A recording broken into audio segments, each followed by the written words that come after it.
husking, redebo, Scottish, hardanger, whitework.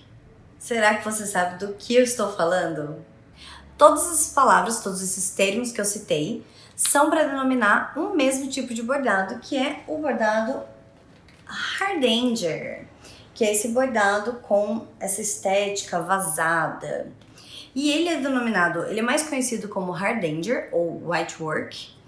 Por quê? Hardanger, porque é uma região da Noruega que foi onde ele ficou muito conhecido, porque na verdade, originalmente, esse tipo de bordado, essa técnica, data, não sabe-se de quando, mas dizem que pode ser até da Era de Cristo, antes de Cristo, mas já encontraram bordados muito antigos na China e na Pérsia.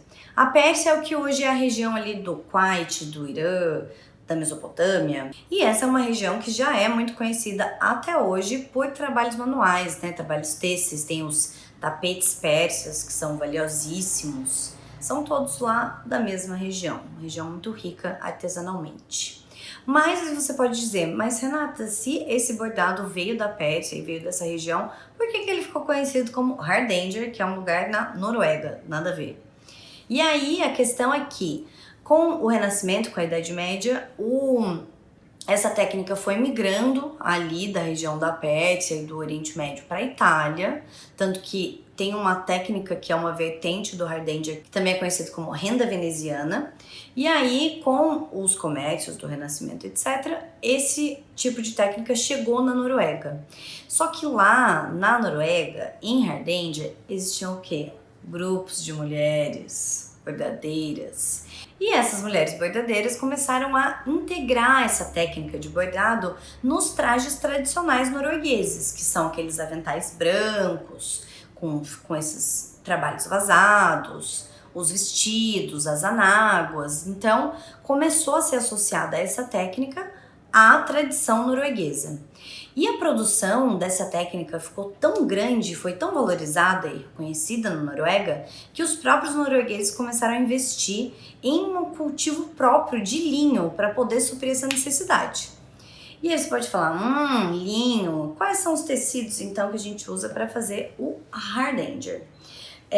Diferente do bordado livre, em que é preciso que você tenha um tecido com trama fechada para você obter um melhor resultado, conseguir executar todos os pontos, no hardanger você precisa de um tecido com trama aberta, é o contrário. E aí você pode falar, então hardanger eu faço no linho? Não só no linho, você precisa de tecidos com trama aberta. Então pode ser o linho, pode ser o cânhamo, pode ser o próprio etamine, pode ser o tecido de sacaria, aquele que a gente usa para fazer o pano de prato, é ótimo para fazer esses pontos de agrupamento. E um outro fato curioso é que o hardanger chegou aqui no Brasil através da imigração dos alemães. Os alemães são vizinhos da Noruega, né? Então essa técnica chegou lá para eles também, que também tinham técnicas bem tradicionais, as vestimentas da cultura alemã, e chegou aqui através dos imigrantes, tanto que encontra-se muito mais bordadeiras de hardanger no sul do país, que é onde esses imigrantes chegaram. Vamos folhear esse livro então e conhecer melhor qual é o bordado típico da Noruega. Então, esse é o meu caderno de bordado específico sobre bordado hardanger, da Marie Soares. E aí, como a própria capa pode mostrar, né? Esse tipo de bordado, ele é característico pelos pontos de agrupamento, eles também são conhecidos assim, essa ramificação do bordado, em que sempre vão ter espaços vazados e a combinação dos pontos e a sequência que você faz vai formando esses padrões. Eu acho muito lindo. E é legal que logo aqui no começo ela já dá uma introdução explicando sobre a origem do bordado hardanger, e a técnica foi evoluindo até chegar em outros países, e hoje ela é muito utilizada na moda, na decoração, roupa de cama, mesa e banho. Faz esses trabalhos aqui maravilhosos. Outro ponto muito legal desse livro é que ela dá um pouco do vocabulário, então se você é iniciante não precisa ter medo também de começar, porque ela já explica quais são as nomenclaturas que vão ser mais usadas para você ir se familiarizando. E aí, nós chegamos aqui nos pontos base. Então, às vezes você olha um bordado desse, né? Aqui, complexo. E você pensa, nossa, não vou conseguir fazer isso com o meu conhecimento de bordado livre. Mas a base desses pontos são pontos de bordado livre. E aí a combinação e os movimentos que você faz que dão esse resultado, que é denominado como técnica Hardanger. Por exemplo, isso aqui é um ponto atrás duplo. Isso aqui também. É tudo ponto atrás. Mas eles são colocados em direções específicas e você vai puxando os pontos para abrir os buraquinhos. E aqui uma outra coisa interessante, porque essa base de todos esses pontos, de todas essas formações de desenho, é o ponto cheio, que é chamado aqui ornamentos com ponto simples. É um ponto simples mesmo. E essa base de tela que ela tá usando, ela fala o nome aqui no começo. Aqui, ó, que é essa Zweigart, que acho que não é um tecido que a gente tem aqui no Brasil, mas ela fala logo no começo do Etamine. Então eu acho que o melhor para você ter bons resultados no Hardanger é você ter tecidos de trama um pouco mais aberta, diferente do bordado livre, que a gente prefere tecidos com trama mais fechada para conseguir dar mais detalhe e tal. Esse, ao contrário, precisa de uma trama mais aberta, que é para você conseguir puxar os pontos com mais facilidade e abrir os buraquinhos. Tem que ser um tecido mais maleável. Então, um linho, um linhão também é um tecido bom de base para um Hardanger. Aqui, vários outros exemplos. Chega pertinho. De como você pode criar, posicionar os pontos para ter os resultados depois das tramas. E olha aqui, o ponto teia e aqui o ponto rosa. O ponto rosa a gente já ensinou aqui no canal. Vamos deixar um card aqui para você assistir.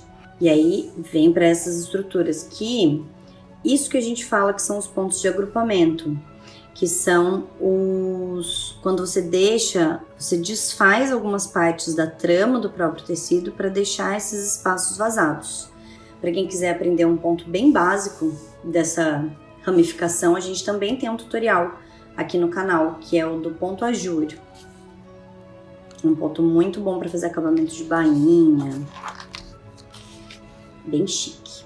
E aí tem algumas artistas que não usam Hardanger especificamente, são bordados de estruturas de tela, de estruturas que se aproximam ao tear, mas a Bugambilo, por exemplo, é uma artista que faz bordados modernos, usa a técnica de bordado livre e usa a técnica de trama de tela no fundo. Então, são maneiras interessantes de você mesclar técnicas e só um direcionamento, um nicho, de você aplicar, de repente, fundos, uma moldura com Hardanger, e aqui na frente vai ter um bordado livre, sabe? Isso aqui vai ser o fundo. Dá pra fazer muita coisa mesclada com bordado livre também. Olha só que coisa mais rica. E eu acho muito encantador esses bordados que ficam com essas partes vazadas. E aí dá tanto pra você fazer tramas livres, né, de só esses padrões, quanto com florais. Tanto que ela até tem aqui vou passar pra lá direto. Pra uma estrutura de jardim. Eu confesso que eu acho que eu gosto mais das estruturas mais abstratas. Tipo, isso aqui assim. Um ponto muito curioso. Esse é o ponto espírito. Eu achei bem espirituoso este nome. E ele dá esse resultado muito lindo, que lembra uma estrutura de renda de bilro, vocês não acham? Me contem aqui nos comentários se vocês não acham que se assemelha um pouco à estética. Esses pontos bem vazados, faz uma renda mesmo, né?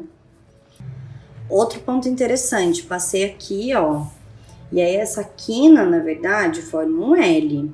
Então, dá pra você escrever coisas com essa base desse ponto, por exemplo, escreve uma palavra no meio e aí nos arredores você vai montar uma estrutura de Hardanger, toda vazadinha, com padrão. Olha.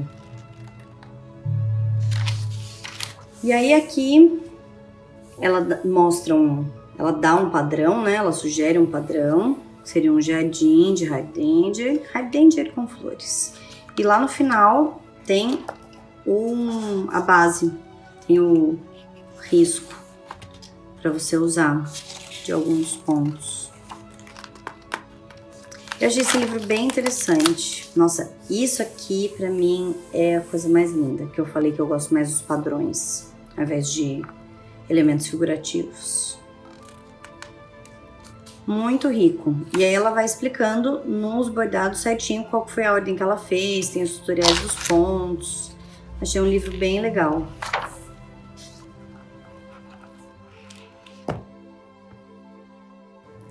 Eu acho essa técnica podre de chique, acho muito legal.